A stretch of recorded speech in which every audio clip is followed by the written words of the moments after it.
Gilgeous-Alexander on the drive, pulls back, baseline jumper's good. OKC with their first lead of the second half. Williams has been hot all night, falling away, got it. 40 points from Jalen Williams. 28 remaining. Holmgren down the lane. A Holmgren hammer, and it's back up to a dozen. This is Udart. You're listening to the Uncontested. What is up, and welcome to the Uncontested podcast, coming to you live Sunday, January 18th. I'm your host for the evening, Jacob Niffen. I've got my guy, Nick Crane, with me. Hello. And Justin Peabody. Hello, everybody. We are brought to you by the Blue Wire Podcast Network and our friends at Prairie Artisan Ales. Is that simultaneous or no? That was pretty close. That was you guys in were almost sync. in sync. Almost in sync. Tonight I'm drinking what I wish the Thunder had last night, a buzzer beater. And I'm drinking Nerdy Dancing. What Nick does at a wedding. Yes. What do you think? Do you think I'm a dancer at a wedding or not a dancer? It depends how many drinks you've had. I kind of agree with that. You're spot on. If I am sober, you will not catch me on the dance floor. Yeah, correct. After a few, I don't have any. The tie gets undone, and I bet that like you Nick are is a pretty instigating. bold guy, but there are some things that Nick just absolutely will not do. 100%. Nick's not one for public embarrassment. Public dancing is not one of them. Any sort of public embarrassment is not just in Nick's repertoire. You guys were like shocked that I wouldn't like wear a clown nose on the show, and it's like it seems like a small thing for you guys, but like that would be a nightmare for me. It's interesting. It's interesting. To each his own. Is this podcast just going to be like a psychological breakdown of Nick's fear of public shame? It'd be kind of fun. Maybe we it's, should like, publicly shame therapeutic. Nick, do some exposure therapy. The good thing about this though is if it got too deep, I could just click the X in the corner on my browser and I'd be quick eject, you know? Who was it? Was it Tyler, the creator, that was talking about cyberbullying once? He's like, how do you get cyberbullied? Just close the laptop. Oh, goodness. No offense to anyone Goodness. who's been cyberbullied. Well, hey, if you are interested, you can join our Patreon. There is a link on the screen, a QR code. That's what I meant, a QR code, not a link. But we'll put a link in the description of the podcast. The Patreon gets you access to our Discord, where a lot of fun folks hang out and talk hoops and all other kinds of things. Really cool community. You get bonus podcasts. We do watch parties live in the Discord. So someone will stream the game in Discord. We'll all log on and watch live and talk to each other. And we do a lot of fun giveaways. Most recently, an OKC Thunder jersey and $250 of Prairie gift cards. Not too shabby. That's a lot of beer. Or merch. Or pickleball. Oh, can you use the gift cards from the pickleball? I have no idea. Oh. Actually, as soon as I said that. I think yes, because Silva, I'm almost think you can, positive too. that he did. Yeah. In So fact, lots of different options. Silva's pickleballing right now. He is Silva's pickling it up right now. Pause. Okay. So yeah, you join the Discord. Lots of cool perks. It's like $5 a month. So we try to keep it really affordable in today's economy. And it's just a cool place to hang out. So, and it helps support the show, honestly. It helps us do cool things like big giveaways, improve the quality of the show through mics and other hardware and things like that. So if you're interested, go ahead and sign up for that. You can also buy Uncontested gear, which is mainly just really cool Thunder gear made by Justin Peabody himself over at cottonbureau.com. Just search the Uncontested. They frequently do some discounts. I know the other day there was like a 20% off thing going on, Justin. Yep. And Justin has some of the best designs that you can find of Thunder merch. So if you're interested in getting, I don't know, a hoodie, a crew neck, I love the comfort color tees. Indeed. Those are the best ones out there. So you can go snag any of those on the Cotton Bureau site. So we'd love it if you would do that as well. Gentlemen, we're going to have a fun little show tonight. We're going to recap the Thunder losing to the Miami Heat 122-120. We're going to play a game of trivia. with Justin. I'm sure you've got trivia questions, or I hope you have trivia questions. I do indeed. And then I think I've cooked up a pretty fun segment of Take It or Leave It tonight. We're going to throw it back a little bit. We haven't done a Take It or Leave It in a while. So that Love should it. Do you guys remember? Per usual, I brought nothing. Nick's just here. Nick's main contribution to the podcast is the once a year busting out the spreadsheet. He just gets in his bag. Indeed. I haven't done one in a with while. spreadsheets. I like it. I like it when you get in the spreadsheet. Remember the time Nick did that draft pod for us where he made like the blind date thing with Yes. the spreadsheet? That was fun. That was fun. And We you need to picked do that Case and again Wallace. this year. We did pick Case and Wallace. Yeah. My guy. We need to do that again. We'll do it again this offseason. Hopefully it's a very high pick that you're blind dating and not like Yes. a mid first round guy. Smoot. Smoot in the chat says, how large of a super chat does it take to see Jacob throw it back? Name your price. What do you mean throw it back? Is that a reference to something, or you want me to like get freaky on the show? A little bit. Yeah. Seems like it. All Torque? right. How much to torque? More than you got, buddy. Oh, we can put that theory to the test. We could. Anywho, the Heat, huh? The Heat. So Thunder lose 122 to 120 in Miami. I want to read you guys some statistics that I think tell the story of the basketball game. The Heat shoot 37% from the floor. The Thunder shoot 55%. That's some elite level defense, holding a team to 37%. The Heat do shoot 40% from three, which means their 2-point field goal percentage was atrocious, meaning the Thunder played really, really good interior defense. The 2-point percentage was 34.4%, 21 of 61. That's Bad. insane. Yes. Very bad. Rebounds, 46 to 51. Not too bad. You only got out rebounded by 5. Heat outsteal the Thunder 7-3. Thunder have 15 turnovers to the Heat's 4. Points in the paint, 50 to 40. What do you think their layup? They took 22 layups. How many do you think they made? 10. 9. They were 40%. Wow. The Thunder was 73%, which is like your NBA player layup shouldn't be Yeah. that bad. Floaters, they were 2 of 12. Yikes. So either take that as a really bad shooting night by them, or put it in your Chet Holmgren Depoy resume. One of That the two. Feels right. Here's where the Thunder lost the game, boys. Heat hit 7 more 3-pointers than the Thunder. Thunder shot 45% from 3. Like, that's insane. That should be But the enough volume, to win. the volume was low. Thunder took 29. The Heat took 50. They outscored the Thunder by 21 at the 3-point line. Free throws were pretty even. The big difference here is the Heat took 34 more field goal attempts than the Thunder. So even though they shot 37% from the field, when you get 34 more attempts, when you shoot the ball 34 more times than your opponent, you are probably going to win the basketball game. Also, 15 turnovers for the Thunder to 4 for the Heat is a complete inverse of what you expect from an Oklahoma City Thunder basketball game. Just nothing you... Those two things are an absolute recipe for disaster. I think the third stat that kind of tells the story, I told you 46 to 51 on rebounds, but offensive rebounds was 5 to 21. Brutal. And That's not not all been those an extra anomaly. points.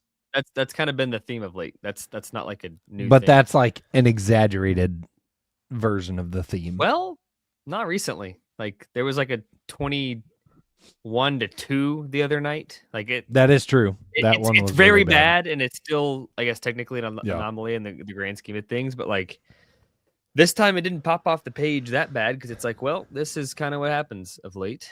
Yeah. What's nuts to me is you said the Heat shot 34 more shots than the Thunder. The Thunder made 1 more field goal than the Heat. So That's back to your insane. percentage point. The Thunder Yeah. made 42 field goals. The Heat made 41. The fact that you gave up 34 more shots and you lost by 2, I Yeah. think is an insane victory in and of itself. You sunshine pumper taking moral victories. There's no victory from this game.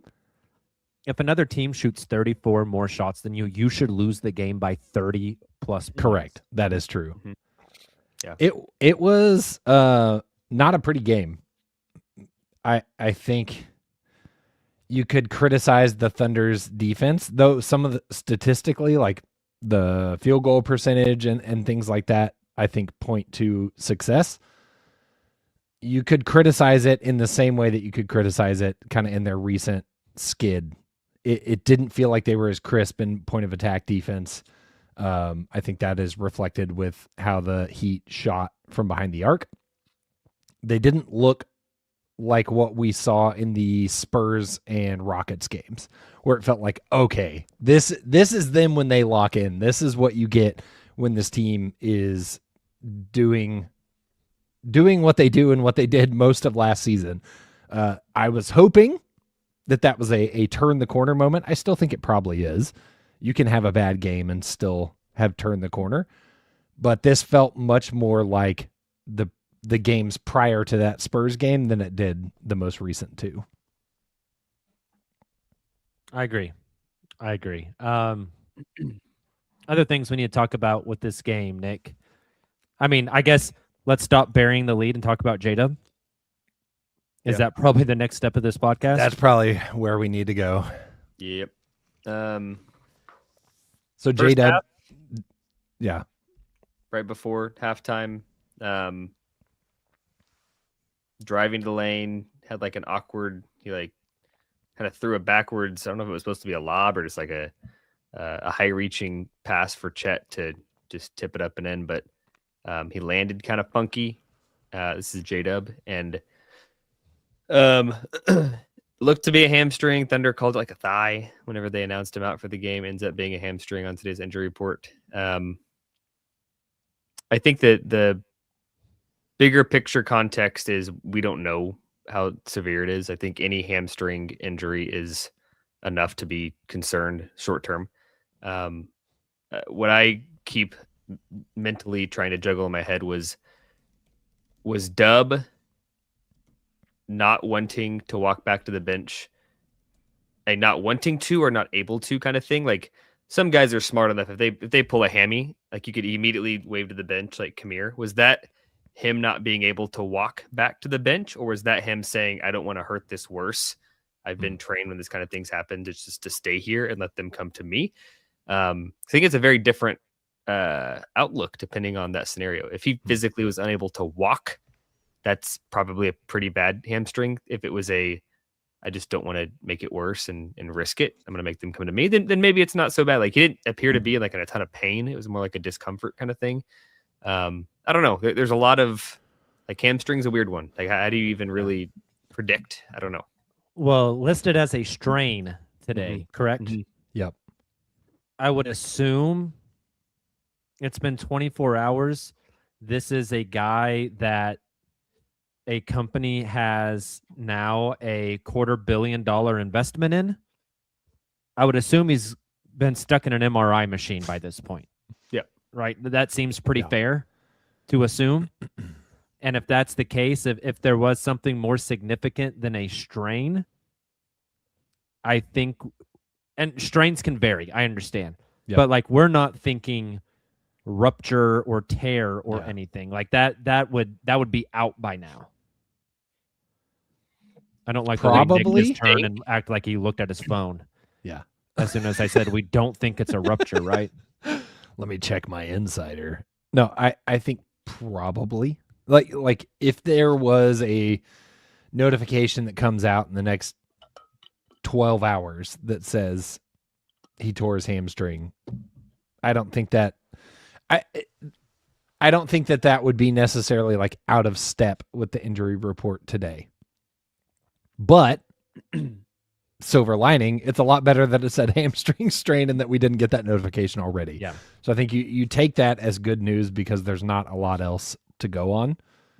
to your point about, this injury can vary. It could be a week or two, or it could be a month or two, or more potentially. And so when you look at where the Thunder are at right now, like we're talking about something that could have Dub ramping up back into the lineup as this team is gearing up for the playoff run. And that's the most disappointing part coming out of last night. Yes, the loss was disappointing. The way it ended was disappointing. But like coming out of that game, Dub feels like he was starting to find a balance. His touch was still not there, but he was finding a way to play in his current state to where he could be impactful, just like we saw him do in the playoffs. Yeah, he was getting downhill like a madman. And that's like so disappointing to see this it, happen. And it stinks for him. Bingo. Like that's got to be really tough for him. Obviously, a strain exists on a spectrum. You can slide the scale up and down. We're hoping and praying that it's on the lower end and not the higher end. But hamstrings are scary, and you've seen NBA teams be very, very, very cautious with hamstring strains and calf strains and not playing guys too early, or you end up with a Tyrese Halliburton type of situation. Yeah, I think, Jacob, you mentioned likely already hit the MRI machine. Not to overanalyze the situation, just like differing of opinion here, or differing of a viewpoint here, because it's not really an opinion. They're on the road. That game finished pretty late. They got to be in Cleveland for a 1:30 p.m. tip on Monday. There's a real world where the strain designation was a placeholder. Like they have to give the league, like there's all these new mandates around like injury reporting and stuff. They had to give the league something. So there is a real world where they just put strain and they still haven't gotten a doctor they trust, or like gotten the MRI result, solidified. Like that's a real scenario. I think you're probably right. They've come to the conclusion it's nothing worse. But I also, the reality is they're on the road, and they had one day in between traveling to Cleveland, and it's an early tip on Monday. Like there's also a chance he hasn't, or like they just don't know yet. So no, it was not a Thunder PR update. It was Correct. a injury report to the league update is what I'm getting at. I think that is an important nuance for sure. Thunder PR usually says something about it. Mm-hmm. Yeah, I do think that, I've seen some people, as people love to do, overanalyzing Dub's social media and some of the posts that he had. There was one of like someone flushing themselves down a toilet. I love that Dub posts basically just like JD online. Yeah. It's pretty fantastic. But my interpretation of that, I think some people immediately went to the like, oh no, it's torn. My interpretation of it was more where you took it a second ago, Jacob, which is that this just got to be frustrating, right? Like as much as we've seen it, he was probably feeling it of like, he's getting his groove again. He's starting to find a way to impact this team positively. And then to do this, someone in the chat just brought it up that it feels a little bit like Chet's injury luck from last year, where it's like just when you're starting to kind of be involved again, you get another setback. That's tough. It just mentally, it's tough. And I think I feel for him more than anything in that's got to be super frustrating, because he's been working hard to get back and to be able to make an impact, and to face a setback like this, totally unrelated to what he's already faced, the first surgery, the second surgery, and now this, it just feels like he can't catch a break. So, Nick, I'm going to give you two scenarios, and I want you to tell the fans what they should think and feel in each scenario. Okay? Scenario one, they come out for the Cleveland game tomorrow. J-Dub is in street clothes sitting on the bench. What should fans think and feel? I would probably consider that a really good thing, because there's also a chance he's in OKC. Like, that's the reality too. They sent him home for some of this stuff to get testing, and like if he's staying on the road trip and in street clothes, I would probably consider that positive news. I'll leave it there. Okay. he is not on the bench, and we don't get any further update tomorrow from like Thunder PR, what should a Thunder fan's mindset be?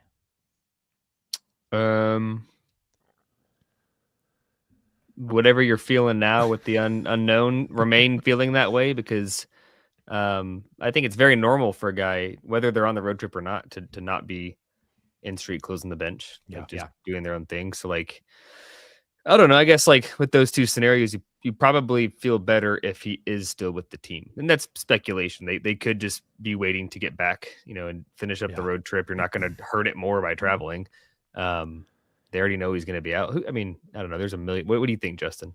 I think that is a really good point. I bet they sent him home.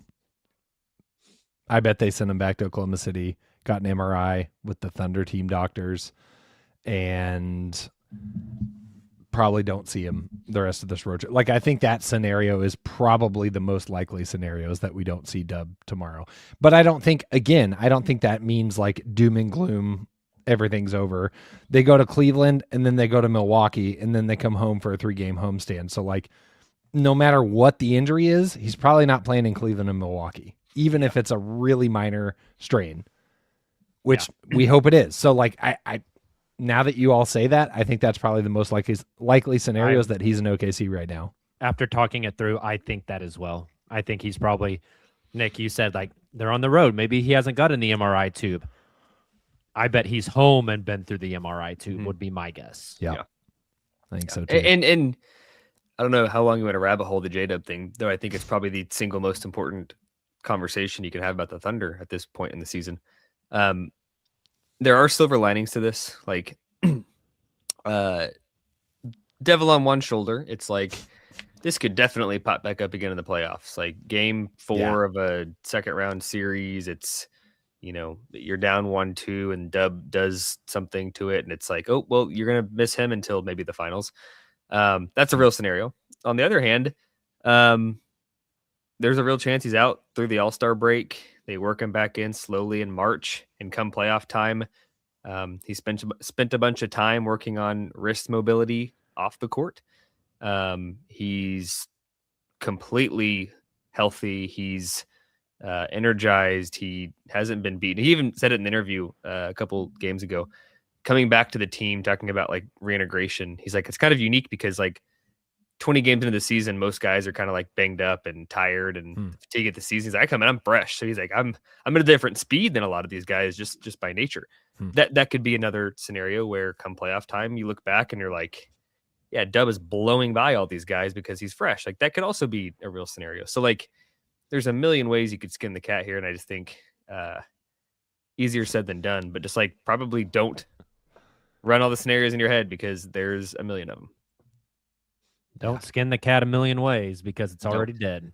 Yes. Y'all ever had to skin a cat before? Nope. Why would you have to?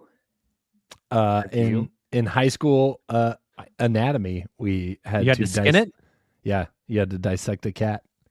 Gross. We had to dissect something, and I opted out. I didn't want to cut it open. We cut Freaks open me out. frogs. Yeah, frogs. I've heard that's some like, people do like sharks. Whoa, That's that sick. sounds more fun.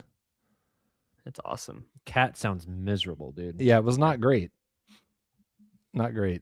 I look back on that and I think about my life today, and I'm not sure what skills I gained from that are applicable to my life today. What was the smell like? Formaldehyde. Anyway. Yeah, I agree. I love this comment in the chat without context. Both of these. We got frogs. If you had no clue what this podcast was about and you just read We Got Frogs. And then Chris says frogs, mice, earthworms. You got to be an like, earthworm too. Really? Yeah. You got to be really precise to cut open an earthworm. Yeah. Nick, you ever cut open an earthworm? Yes, but not for class. Just like as a kid digging around in the backyard, you never found worms and would cut them in half with a shovel or something just for fun. This really is going to be the Or episode where we break down Nick's psyche. Or like the I thought I was magnifying going to say glass like I did burning it the to fish. ant. You guys never did that stuff? Do you guys just stay inside your entire childhood? Wow. No, I'm just kind to nature and animals and things. Unlike you, it seems. Nick skinned cats just for the heck of it as an 8-year-old in his backyard. Multiple people calling Nick a serial killer right now. Because I cut an earthworm in half? That's crazy. Who's to say? Where does it stop, Nick? Yeah, First fair. earthworms. It's fair. Boy. Oh boy, there's some I read comments in it too. here that are I'm not going to read that one. crazy. My question goes to what's interesting. Nick, what's is, the biggest animal you've killed? A dove. Oh, Was it I've ne- intentional? Yeah. aren't doves supposed to like symbolize peace? Well, you Is this can a shoot them and eat metaphor? them, and they're really good. Is this, Like, is this a metaphor? jalapeno poppers with dove meat is so good. Wow. So you shot it? Yes, with the Okay. shotgun, Okay.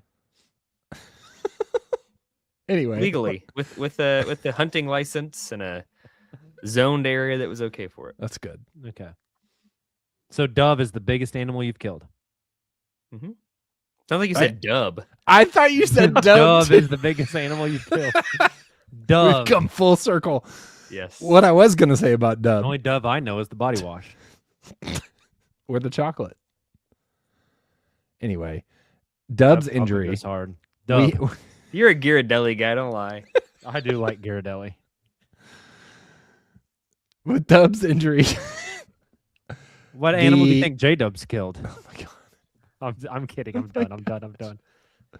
The conversation that we had 2 weeks ago of, if Dub doesn't start to seem like he's going to have it offensively, do you make a trade?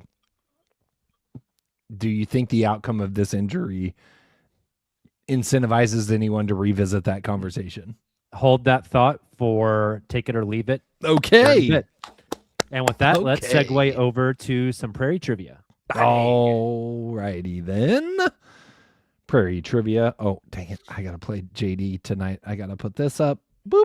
Multimedia. Da-da-da-da, Prairie Trivia. Wow. Yeah, we do need a A jingle. sounder would be sick for Prairie Trivia. We should. Justin, can you say Prairie Trivia, but do it like a 1940s radio host? Prairie Trivia. That's pretty good. How do you know what 1940s radio hosts sound like? I just went off vibes. Mm. That's what I Typically, listen they to. have like a higher pitched voice. you They around sound back very then? like New Yorkish. Anyway, Prairie Trivia brought to you by Prairie Artisan Ales. They have a handful of new beers this week, which all sound fantastic. Cleveland Cowboy. Does anyone on the pod have this before? Wrong week to come out with that, fellas. Oh, it's Cleveland County, brother. I know. It's fantastic. It tastes like cherry pie, and I'm so excited that they brought Actually, it that back. sound good. It's a sour ale made with sweet cherry, vanilla, cinnamon, and pecans. They also have 2 new IPAs, Sensible Dinner and Bald Boy Blizzard. That's what we call Jacob when he Sensible takes his Dinner. shirt off. Kind of makes me a little concerned. Hey, who's It's like to a judge? TV dinner and a beer. When TP and I went to Prairie a week and a half ago or so, I'm blanking on the name now. There was a beer. I'll find it and put it in the chat. And it was one of the most unique beers I've ever had. And it was so freaking good, but they don't sell it in cans. They tease you. You got Just to on come to tap? the tap room and get it. So what I learned, or what I did the last time I was up there, is you can get a crowler. So if they have a beer on Oh. tap that you like, they'll put it in a tall boy for you on the spot, and you can take it with you. Drink it on the way home. Or not. All right. I got 4 questions for Prairie Trivia this week. The first question. Hold on. I must show you something. Oh, Okay. Oh, look at you repping the Prairie shirt. I got, you can't tell, but I'm rocking a Prairie sweatshirt tonight as Hey, well. let's It's a go. subtle branding. There we go. Repping the sponsor. All right, 4 questions tonight for Prairie Trivia. Play along in the chat if you're in here. These yahoos are going to close the chat so you don't spoil anything. First question. Oklahoma City has been in first place in the Western Conference for how many consecutive days?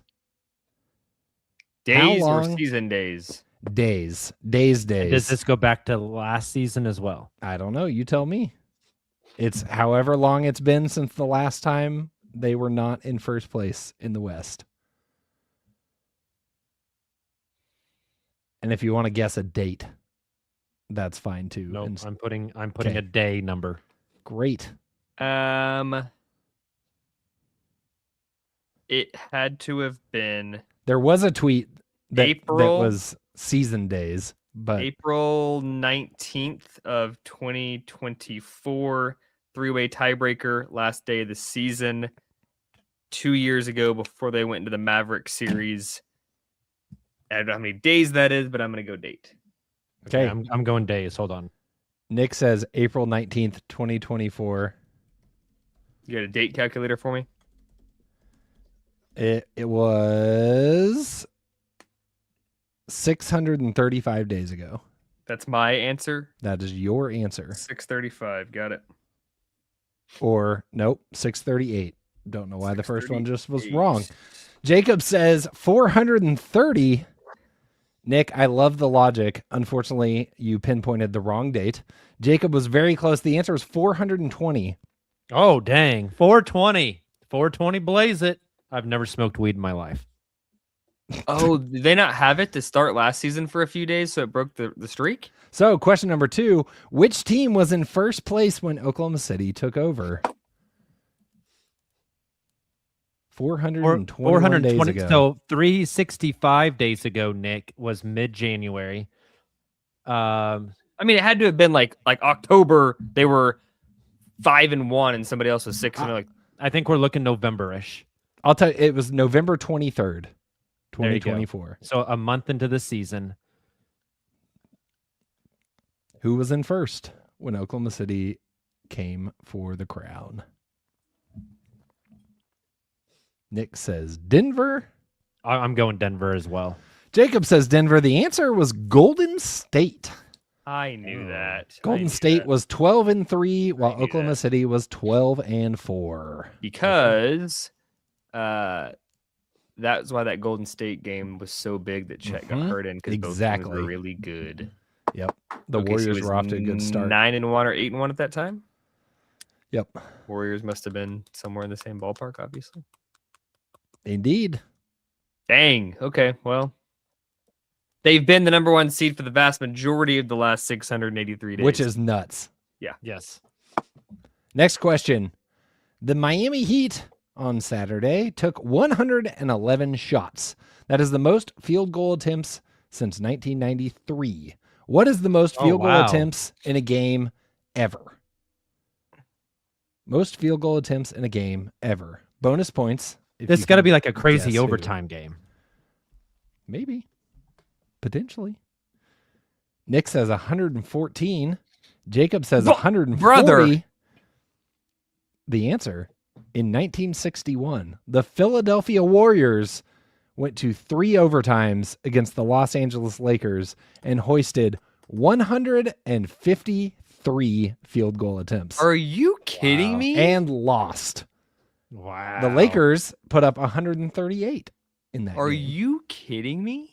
Isn't that And nuts? they probably, with their efficiency back then, they probably scored 120 points. I think they shot better than the Heat did, Oh, well, percentage wise. the Heat did shoot like a 19 whatever you're talking about kind of team. Which is, by the way, a side tangent. Why what the Thunder's defense is doing is so impressive, because on a per possession basis, it is insane with how efficient the league is scoring the ball these days. indeed. That their defense is still all-time historic, because some of those really good defenses in terms of defensive rating from long time ago, teams were scoring like 0.8 points per possession. Like, it was awful. Yep. In case you were curious, the Warriors shot 37.3% that day compared to the Lakers 41.3. Final score of 151-147. Last question. You may already know the answer to this one if you've been tracking it. Shea has scored 20 plus points in 113 straight games. Assuming his streak continues, when will he break Wilt's record? Oh, I don't. I will accept date and or opponent. Oh goodness. Sitting at 113. When will I don't he even know if they break play Will's on this record? day, but let's throw up this one. Nick says February 8th. Jacob says March 4th. The answer is February 20th versus the Brooklyn Nets. After We the split All-Star it pretty break. evenly, Nick. So, fun fact, that is a Friday night game. It's a city night game. The Nets are probably not a hot ticket. And if I were you and I wanted to see history, I might look into snagging a ticket to the Nets game on a Friday I night. might buy the next game because there's a high chance he misses a game or two. Justin. Oh, okay, Nick, playing the odds. If I was a betting man, I probably wouldn't expect that he plays every single game. That is actually really smart. I didn't think about that. Justin goes and buys courtside seats for spends his entire mortgage on tickets. What I was Just to gonna watch Nick Claxton. what I was going to say that's disappointing about that is that the very next game is against the Cleveland Cavaliers, and it's a Sunday nooner on ABC. Ooh. So if he misses a game, to Yeah. your theory, Yeah. that could be where he does it instead. That would be a much grander What stage. is- If that's the case, if he, which regardless of which game, he gets to that game, and it's like he's tied him. If he gets this one, he breaks the record. What is more likely to happen? He gets the record in the first quarter, or he doesn't get 20 in the game. Doesn't. First quarter. Oh, Nick says he doesn't get it. There's nothing about this team or Shea that is like there's a random accolade that means nothing to our pursuit of agree. winning a championship. They're not going to come out and give Shea 15 shots in the first quarter. It's just not going to happen. But I don't think so either. I don't think he would get it because he's chasing it. I think he'd get it because he's really dang good. Yes, And they were yes. playing the Nets. I think would he chase it in the fourth like he did the other night?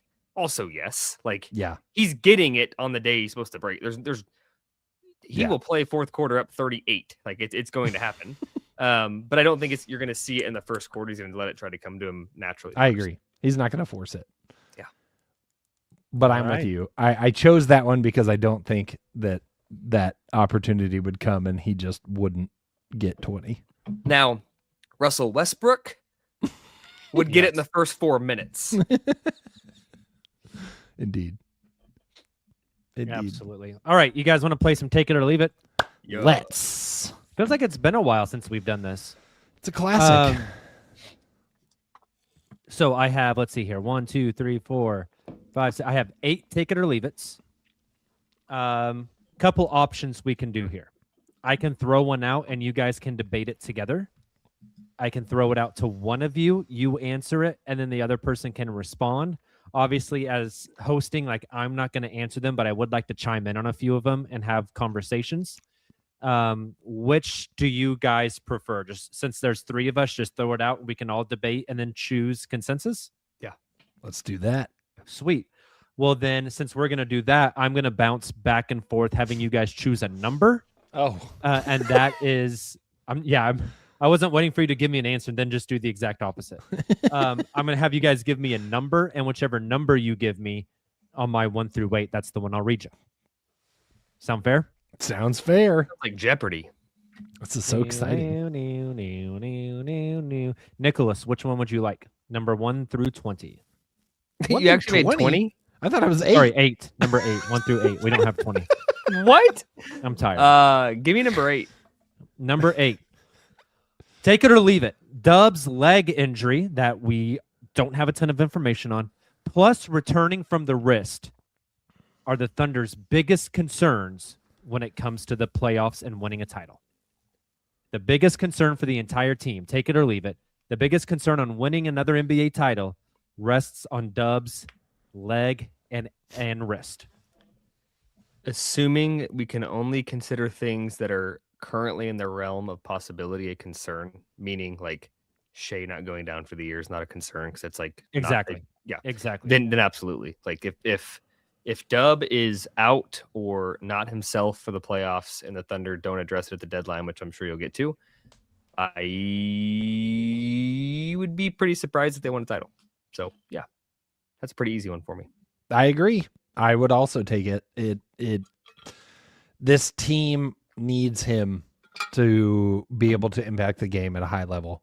It may not look exactly like it did last year, It may not be, I think we got a really good taste of that the last week or so, seeing how he can impact the game, being more aggressive with his drives. But even that, 10 assists, 0 turnovers the other night. right? Exactly. Like if he can do that in the playoffs, even if he doesn't have the outside touch, I think that is still going to be necessary to bring home a title. And that sounds like a lot of pressure and unfair to Dub, but like just naturally, like that's the same thing as saying, could the Nuggets win a title without Murray, or the Rockets win a title without Şengün, or the Spurs win a title without De'Aaron Fox? Like there's any team without their second best player who also happens to be a freak on the defensive end and like actually impacts both sides of the ball. Yep. It doesn't matter who you are or how deep you are, or if you're a dynasty, it's really freaking hard to do it without your second best player. Yep. Absolutely. I All right. agree. I guess that was kind of an easy one. Justin, 8 is off the board. Which one would you like? Let's go the other end. Let's go 1. Number 1, take it or leave it. The Oklahoma City Thunder cannot survive with Chet at full-time center due to the rebounding issues. I guess it depends on what not survive means. Does that mean win a championship? That's the only goal of the season, Yeah. so I would assume yes. I'm gonna take that. I think this one is interesting because there's a lot of numbers that support how good Chet has been at the 5, how good this team still is with him at the 5. The net rating is good. The defensive rating is good. His counting stats are up. But exactly what you said, I think the rebounding is maybe oversimplifying it a bit, but I just think it's iHeart in general being on the floor. I think the Thunder are going to need him just like they're going to need Dub. And I think that we've seen that in the last month. iHeart is obviously important rebounding, but I also think while the numbers and statistics look different in double big versus single big, and what Chet does and the role he plays looks different, I think the takeaway is that this team has 2 really good lineups, one with just Chet and one with Hart and Chet. And if you can deploy those strategically, depending on game situation and matchup, then they should be very successful. But when you don't have one of those, I think it lowers your ceiling. Can you say the question again? Because I have a clarification before I give my answer. OKC cannot survive with Chet at center full-time due to the rebounding issues. Full-time, I assume you're meaning worded differently. No iHeart? Or are you saying like no J Will either? No, there's no center available besides him. Chet being the locked-in starting center of the team. Okay. I'm going to leave it. I think that when the game slows down, there's fewer possessions. It's more half-court oriented. Like systematically and strategically, the Thunder's the way they go about attacking the boards will look different in the playoffs. I also think that the Thunder's good enough to dictate the style of play. If you go up against Houston, where they have Şengün and Adams, or you go up against any of these teams that have like the double bigs, I think that OKC is good enough. Doesn't mean it will happen, but they're good enough where you could see a world where the other team has to adapt to OKC that's playing single center and Chet, who's more of a perimeter guy, and it still works. So I wouldn't say it's detrimental or they can't win a championship if Chet's full-time center. It's probably not ideal, but it's not as detrimental as like the Dub situation you mentioned first. Interesting. I think there's a fun little debate to look at in there. And Well, what do you think? You could be the tiebreaker. yeah, the rebounding really concerns me. I think Chet is best suited to be at the 5. Mm-hmm. I think that's where you see the biggest impact, the biggest mismatch with him. Can you replicate the rebounding elsewhere with the beefy 4 that Knicks always wanted, right? Can you get an Aaron Gordon sized guy I'm not saying get this dude. Can you get a Jarris Walker sized guy? Can you get a Bobby Portis sized guy who can just play the 4 and absolutely just eat glass and box out and be that guy that they need? I think that's interesting. But that's talking a year or two down the line. That's not talking this season specifically, I don't think. I think this season specifically, I think Justin was on it as far as you run the double big lineup, but you be advantageous with it. You don't have to beat it into the ground. If it's not working for you, play Chet at the 5 and then just play solo big for most of the game. Question, and it's going to contradict like everything I'm going to say about the trade deadline between now and February 5th. But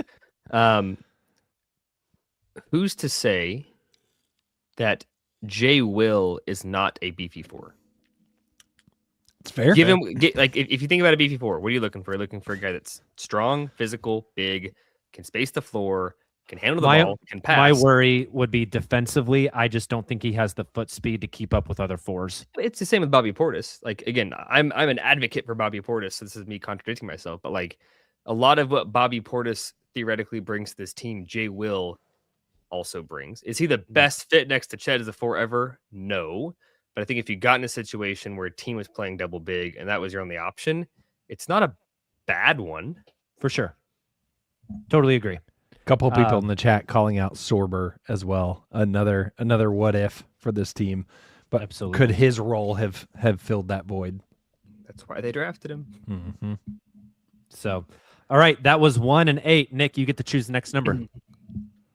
Should I go 6 or 7? Oh, yeah, okay. Let's go 7. 7. Same vein as the first one. Take it or leave it. 3-point shooting is the biggest concern when it comes to the playoffs for the Thunder. It's a massive concern. Rylan and I talked about this on a show recently. Everyone is saying the 3-point shooting is a concern where they should be saying it's a flaw, because the sample size now would suggest horrible in the playoffs last year, mostly not good this season. Like do you know where they rank league wide on 3-point percentage this season? Oh, they started off the year awful. They had a really hot streak that kind of pulled them up. They're back down again. I would say like between 12 and 16. I think they're 16th. But I think that the reason they're 16th and not 24th was because there was a stupid hot 2-week stretch that I think was more of an anomaly. I think that the data would suggest that playoffs in this season, this team is just not a good 3-point shooting team. It's just not. So is it a concern? Yes. Is it one that the Thunder's clearly okay living with? Seems to also be yes. So in that regard, I don't think it's the number one concern, because if it was, the Thunder would address it. So you're leaving it. Leaving it. I think I agree. They won a championship without good shooting, and so they've shown they're comfortable with it and know how to overcome it, because they did it last year. Is there a chance that they believe guys that are not shooting well so far this year will round into form? Maybe. Is that just like this doesn't seem like a team that just says, oh, we're just going to hope for it.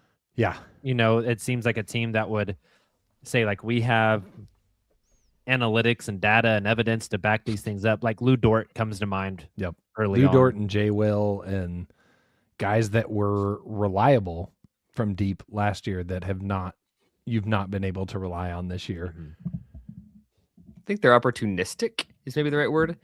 I think the other reality that people don't ever point out whenever Twitter's in shambles saying trade for a 3-point shooter, the flip side of the coin is this is a fake thrown out number.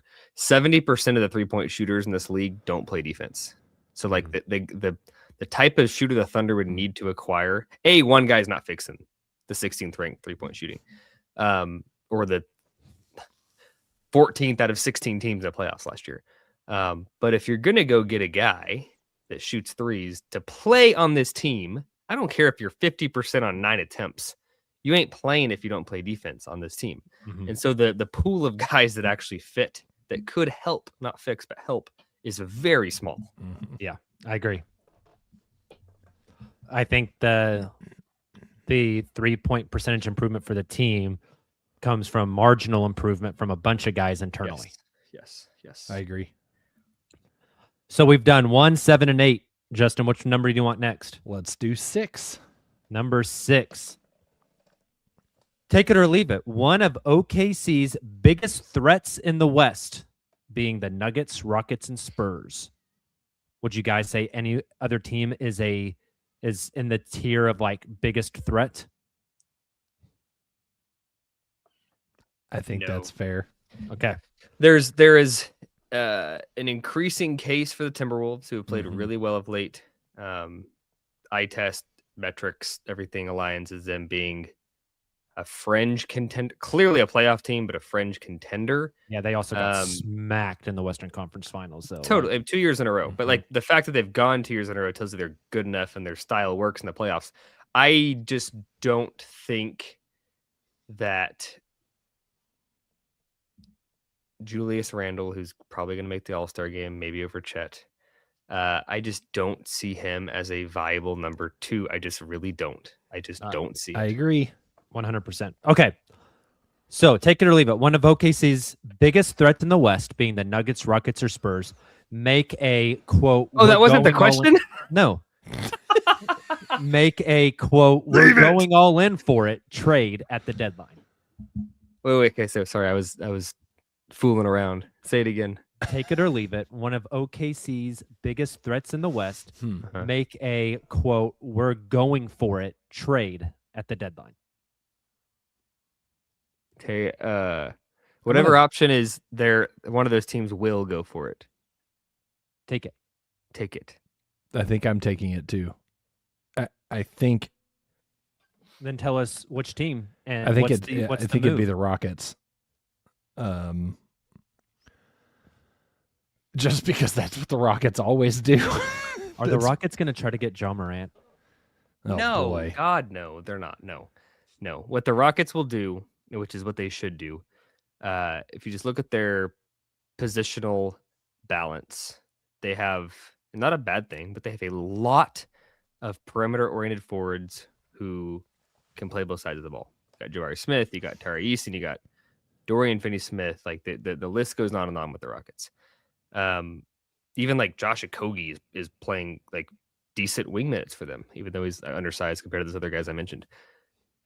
You package up one of those guys, Okogie probably wouldn't get you much, but like the other 3 guys are definitely like Tari Easton on the trade market, who also needs a contract, so probably him, or Jabari Smith, who's been kind of a slump, but a lot of teams would line up for him given his age and draft positioning. You package up one of those guys for a point guard, and all of a sudden the Rockets are much more balanced, and the positions of need are filled just by moving off some redundancy. If they don't do that, I think respectfully they are wasting year 1 of the KD trade. I agree. And the other 2, I just don't see making a move. I think Denver's kind of stuck just with contracts and money and draft picks and all that. And the Spurs have never been a team to hit fast forward ever. Yep. And they shouldn't right now. Really? I don't know if I agree with you. Wemby is if healthy going to make the Spurs a relevant, if not contender, every year for the next 15 years. So you could easily say, why fast forward? This team's going to be good for a long, long time. Conversely, Wemby is on his rookie scale deal. Harper is on his rookie skill deal. Castle's on a rookie skill deal. Soon enough, like building around those guys, though they will be much better when the money comes, is going to be much harder. It's kind of like in football when you're on the rookie skill quarterback. It's the best time to win a Super Bowl because you can put pieces around them. And who knows if Wemby's going to be healthy? There's likely going to be 1 or 2 seasons of Wemby's 20-year career where he's just like not healthy, misses the playoffs, misses the year. If I'm the Spurs front office with the war chest of picks you have, just like the Thunder, why wouldn't you? I get like the whole Sam Presti, you want to see what the team looks like in their first playoff. But I kind of feel like they already did it last year with the Fox trade, though. Yeah, it's like, but like I'm not saying another Fox level trade, but why not make another move and just See, I think the Spurs could mess around and win a title. Like, and if you're that good, why not add a guy for a pick that you're never going to miss? Fair. I just don't think they're doing it this year. I would be very shocked if on deadline day the Spurs have made like a pretty like ground shaking move. Mm-hmm. What if the Spurs traded for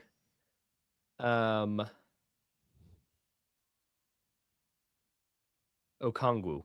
Like, would that be ground shattering for you? Or is that more just like, that's interesting? I mean, that'd be pretty good because I like the kid a lot. Yeah. Like that's the kind of move I could see them making. Like it would make a lot of sense. So we're all taking it, but the team we're putting at the top is Houston. Agreed. Yes, 100%. Cool. So we've done number 1, 6, 7, 8. Nick, you're up. 4. All right. Number 4, take it or leave it. The Thunder trades away a top 10 rotation player before the trade deadline. The most likely candidates in the top 10 to get moved, according to me, because I don't think they're moving SGA, Dub, Chet, iHeart, or AJ. I put down Wiggins, Joe, Caruso, Dort, Case, and Wallace are the top 5 options of that top 10 rotation. So basically, I'm asking, take it or leave it. The Thunder trade away Wiggins, Joe, Caruso, Dort, or Wallace before the trade deadline this season.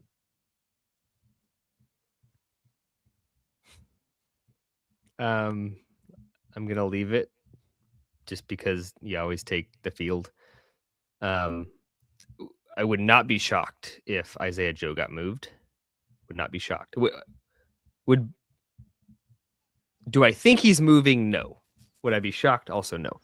I think that he is a very good floor-raising regular season player that a lot of teams that care about playoff seeding would love to have because he will make you better for 82 games.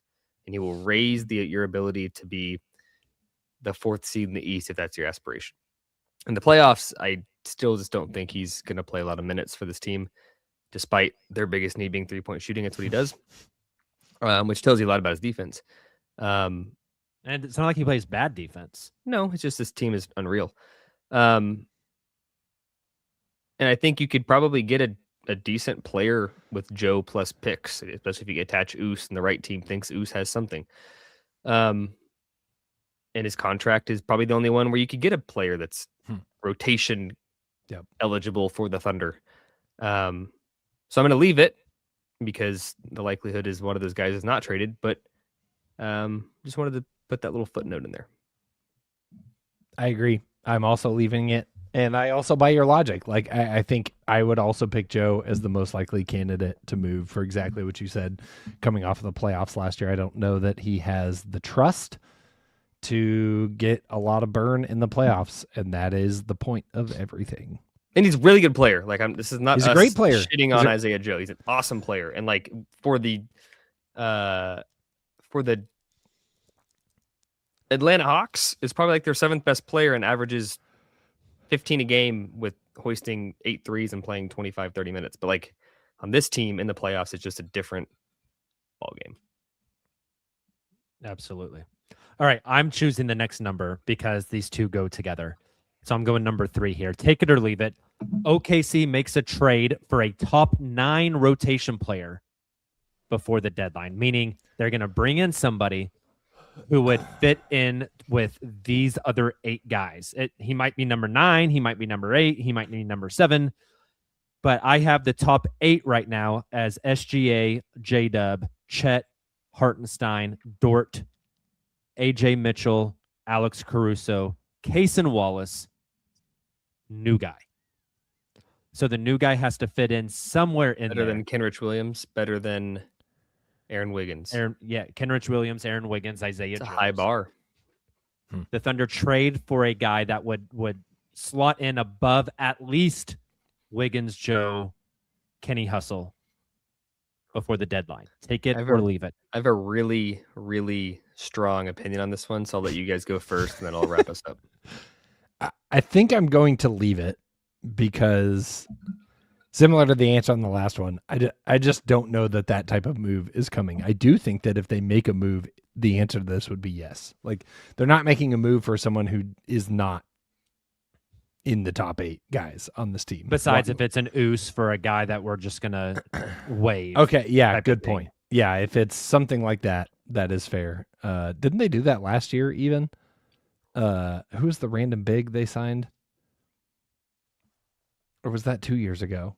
It might have been 2 years ago. The German dude. Yes. Big white German dude. Why can't I think of his name? Daniel Tice? Daniel Tice. Thank you. And you had people that were like, "Oh, Daniel Tice on this Thunder team," and it's like he's not playing a second for this Thunder team. Oos dump aside. Oos isn't getting dumped. Maybe. You feel confident in that? If you're Sam Presti, unless Oos is knocking at the door saying trade me, which like, what leverage does he have? Like that's worse than Jonathan Kuminga demanding a trade. What value does the Thunder have just dumping the guy versus letting him walk in free agency? Well, I think by dumping him, you at least get some asset. sort of asset, even if it's essentially like the fake second. Mm-hmm. Okay, but what does getting a fake second do for you versus keeping Oos on the team? Better than letting him walk. A buyout guy? Like what's the actual logic? Or bumping up like a Carlson to the regular roster so he can play in the playoffs. I also the Thunder have always been the team to do guys right and get them to a situation before the contract is like Oos is not really going to get an RFA offer sheet. I don't think. I think Presti would try to move him somewhere where he would get that opportunity. I think it's more of an organizational type of thing. But anyways, I digress. Justin, you were saying aside of the Oos dump, you are leaving this? I'm leaving it. Yep. What's your strong opinion, Nick? I think there's only 2 trades that can be made. Oh. I think one of them is for the top 8 guy Jacob's describing. And it's a guy that you are for sure, irrespective of the playoff matchup, this guy will play minutes on for us every game of the series. Like that's tier 1. Like that's the guy you trade for. Gordon Hayward. Where you thought Gordon Hayward. That was awful. He did play every game. He did. Because he was good enough to, based on the numbers and how he would fit. You trade for a guy that you know is going to play every game. That's trade package 1. Trade package 2 is the Oos package, and I think it's not a dump. I think it is the you like this guy that hasn't worked out. We like your guy, the old Diallo, Sfima Hailuk kind of trade. Presti loves those. So if it was like Usman Jang for, I don't know, Ochai Agbaji, where it's like he's not really part of Toronto's future, and Oos is not part of the future in OKC. We'll swap him out for 2 months. They'll play some minutes at the end of the season, and maybe for one of us, the guy will stick and he'll get a cheap deal and hang around for another year or two. I don't see another deal in between. Like they're not trading for a guy that's going to be 12th or 11th or 10th, where it's like he'll help us in the regular. We gave up something, but we're not even going to play the guy. Yes. Yeah. It's either going to be the very last 15th man, just like Oos is, but a different human being in a different position or archetype, or it's going to be a guy that's for sure going to play, and there's no in between. And I don't see a world where there's any other type of trade for the Thunder. I agree. Let me ask you guys, and I don't want to get down the rabbit hole too far here, but can they get a guy that cracks the top 8 rotation without giving up somebody in the top 8? Yes. Is that the Isaiah Joe, Usman Jang plus picks? Yeah. I mean, the only way you couldn't do that is salary. And the guys you just described can help you get there. The only way that they do trade a top 8 for a top 8 is if it's like Trey Murphy, you're by now the 5th best player on this team kind of trade, and you have to put in like a Lou Dort for compensation. I just don't see that. I don't either. Happening at the deadline. That's the if only, you flame out, if you get way. swept in the second round, yes, those are conversations that happen at the draft. Yes. Because they also don't want to trade. That Utah pick might be pick number 8. Yeah. Well, and again, the question was without giving up a top 8. I'm saying the only way a top 8 guy is traded is if they decide this is the trade we want to make, and we have to use somebody's salary. Otherwise, your package is primarily picks, and the rest is salary filler. So, and what's the cost benefit of like trading 3 firsts for a guy that's gonna play maybe 15 minutes a night in the playoffs, when one of those 3 picks could be your next J-Dub? Yeah. You know, and again, it's hard to trade picks before the lottery happens. Yeah, It's just tough. Or is it more opportunistic because there's a chance? I'd almost argue if you know that you're going to be 11th in the lottery order, you'd rather trade your pick in February than in June. But the problem is you don't know. What if it hits? What if it hits? You know, optimism's a hell of a drug. The team trading for it also is thinking, what if it hits? Yep. Absolutely. Yep, exactly. Let's do this one. Let's speed run this one and then get to the last one. Take it or leave it. Chet makes the All-Star team. Take it.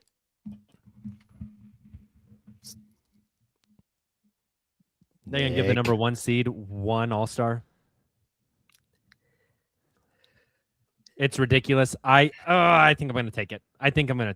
There was a stat that was going around Twitter the other day that I forget what the date was, but it's something like the last 60 years or something. If a team is in first place and has a record of the caliber the Thunder have, they've always gotten 2 All-Stars. Yes. It's a lot. History tells us Chet is a 99.9% bona fide lock. But with how stacked the West is, I probably argue with people online if Chet makes it over Jamal Murray or makes it over Kawhi Leonard, probably.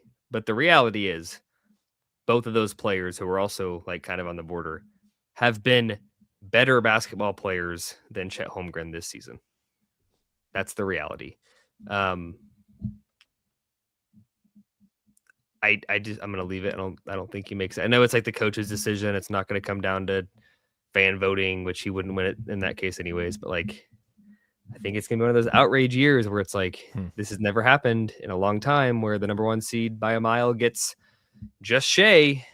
But I also don't think he's been a top 12 player in the West. I think he's, but I don't know. It's a double-edged sword, you know. You know what's going to happen, Nick, is he's going to get left off. Someone's going to get hurt, and he's going to get the commissioner pick. Absolutely. That be might named be All-Star. But I also don't know, like, I don't know if he's even like on the bubble compared to some of these guys. Like the West is like Devin Booker is in the same category as Chet. And it's like the Suns have been freaking awesome and he's their best player. Like you could also make the case that like the Suns are in the playoff as the 6th seed and their best player should make it over Chet. I see both sides truly. Like history tells us Chet is a shoo-in. Data and eye test tells us he should not be an All-Star. We'll see soon enough. Last one, take it or leave it. I got some stats on this one. AJ Mitchell will play more minutes than Lou Dort for the rest of the regular season and in the playoffs. If you look at the sample of the entire season, Lou is playing more minutes per game than AJ by 0.3 minutes. If you look at the last 15 games, AJ is playing 1.5 minutes more than Lou. When you look at the last 5 games, small sample, AJ is playing 5 more minutes than Lou and is playing the second most minutes per game on the team. So take it or leave it. AJ Mitchell will play more minutes than Lou Dort for the rest of the season and in the playoffs. I think I'd take it. I'm assuming that means cumulative and not like guaranteed every night in, night out. Yeah, it's not like every single game he's playing more minutes, but I'm saying like if we looked at minutes per game from now to the end of the season, then we looked at minutes per game in the playoffs. I think that trend continues.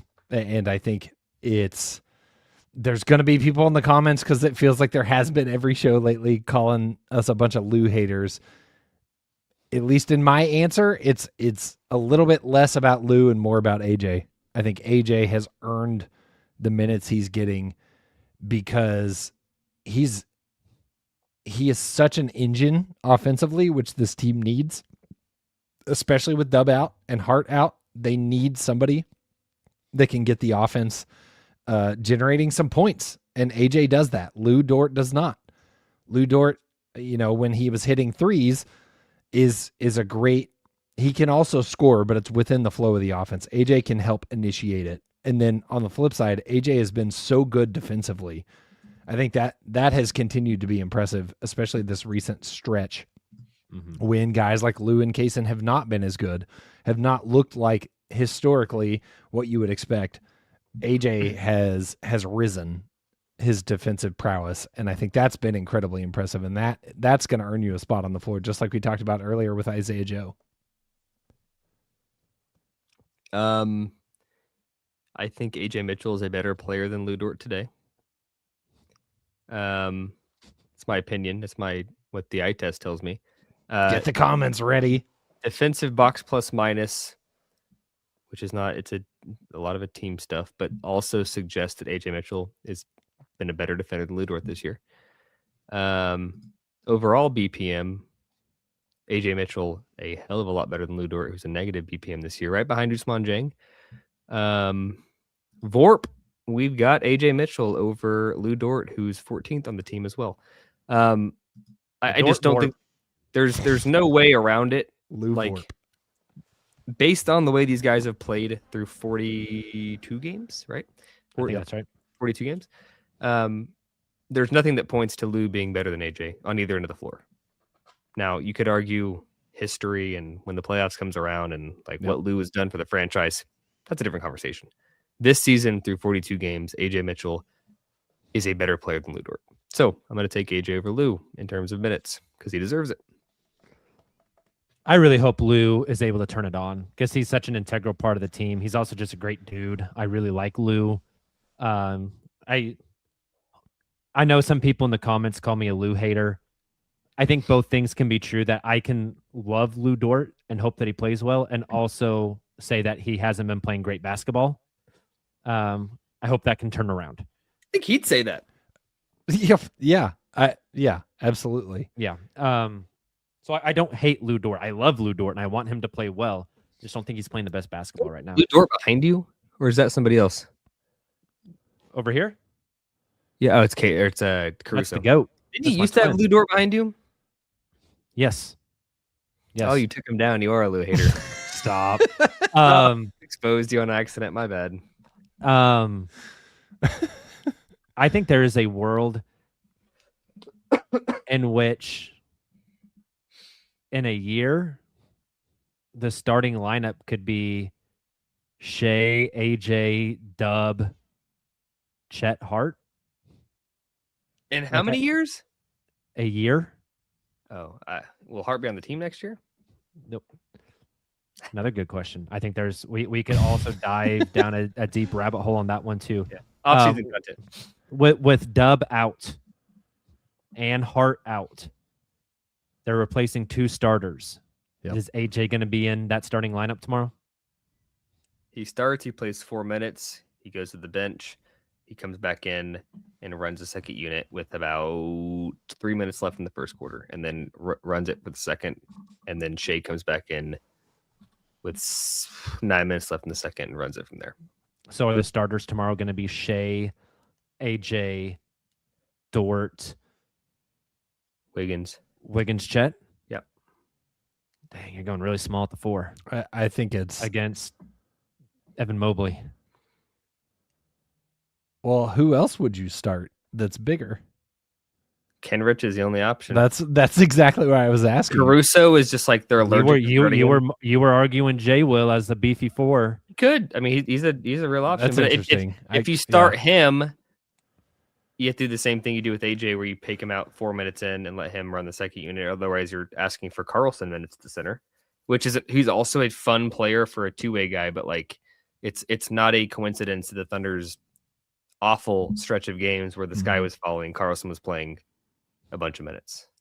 He's a two-way player for a reason. He's a good basketball player, but he's not what the rest of the roster is, which is a championship team that's extremely deep. What would you do? I think it might be Queso and Wiggs. It's even smaller. Mm-hmm. I don't want Wiggs on I'd almost go Kenny.